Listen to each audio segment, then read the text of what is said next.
ఏపీలో election heat పీక్స్కి చేరింది. విమర్శలు, ప్రతి విమర్శలు, సవాళ్లు, ప్రతి సవాళ్లు మార్మోగుతున్నాయి.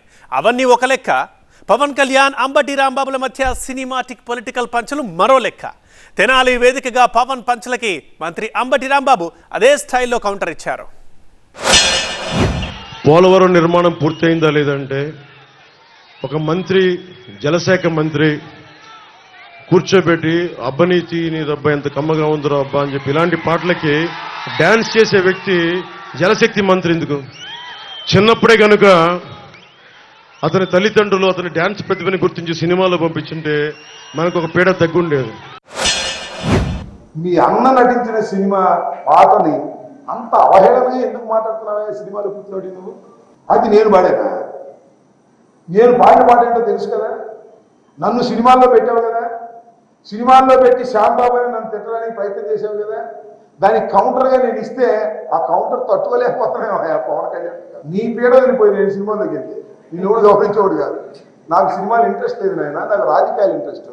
నీకు సినిమాలు కావాలి, రాజకీయాలు కావాలి, దేనిలోనూ సరిగ్గా చేసే పరిస్థితి లేదు. ఒకసారి నువ్వు చూసుకో, అర్థం ఎంత షేప్ మారిపోయిందో నీకు. జగన్మోహన్ రెడ్డి గారిని ఏమీ చేయలేకపోతున్నాము, చంద్రబాబుని పైకి లేపలేకపోతున్నాము అని బాధపడుతున్నావు.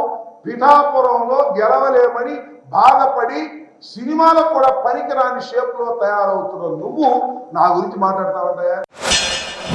జగన్మోహన్ కి బొక్క పడితే చిన్న గులకరాయి పడితే రాష్ట్రం అంతా ఊగిపోద్ది. సగటు మనిషి బాధ మనకి తెలియదు, సగటు మనిషి బాధ మర్చిపోయాం. నిజంగా నాకు ఆవేదన ఉంది, ఏడుపు వస్తుంది. తప్పు జగన్మోహన్ రెడ్డి కాదు, మందే. మనకు పౌరుషం చచ్చిపోయింది. ఇందాక తెనాలో చెప్పినట్టుగా దాస్యం చేసే కంటే కూడా చచ్చిపోవడం మేలు. దాస్యాన్ని ఆపేద్దాం. ఆ చంద్రబాబుకు దాస్యం చేసేదానికంటే చచ్చిపోవడం బెటర్ అయ్యా. ఆ చంద్రబాబు మోచేతి నీళ్ళు తాగుతావు ఎందుకయ్యా? చంద్రబాబు డబ్బులు ఇస్తే పార్టీ పెట్టిన వాడివి ఇంతకన్నా దాస్యం చేయడం ఇంకేం కావాలి ఈ రాష్ట్రంలో? జగన్మోహన్ రెడ్డికి ఎవరు దాస్యం చేయడం లేదు, గుర్తుపెట్టుకో. జగన్మోహన్ రెడ్డిని ప్రేమిస్తున్నారు, నువ్వు దాస్యం చేస్తున్నావు. చంద్రబాబు కోసం నువ్వు దాస్యం చేసి పార్టీ పెట్టిన నువ్వు రాజకీయంగా ఎవరితో చూస్తున్నావు? చచ్చిపోవడం మరి నువ్వు వేయాలి. మీ ఇంట్లో వాడిని, మీ స్నేహితుడిని, మీరు నన్ను నమ్మి కూటమిని గెలిపించండి, ప్రాణాలు దారబోసేస్తాను మీకోసం. 10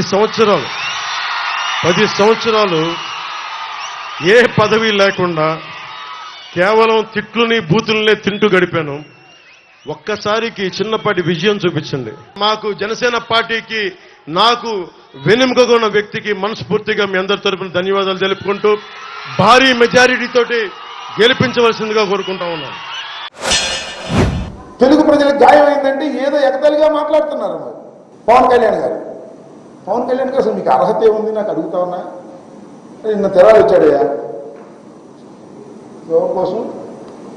నాదెళ్ళ మనోహర్ కోసం. ఆ మధ్య మీద అన్నాడు నాకు 3 పెళ్లిళ్ళు అయినాయి, జగన్ అంటే 4 అంటున్నాడు, 4వది ఎవరు అన్నాడు? 4వది నాదెళ్ళ మనోహర్ అని చెప్పాను. ఆ మనోహర్ని గెలిపించడం కోసం తన వెళ్ళాడు, గెలిచే పనే లేదు. అక్కారాట బాగా బకరడం.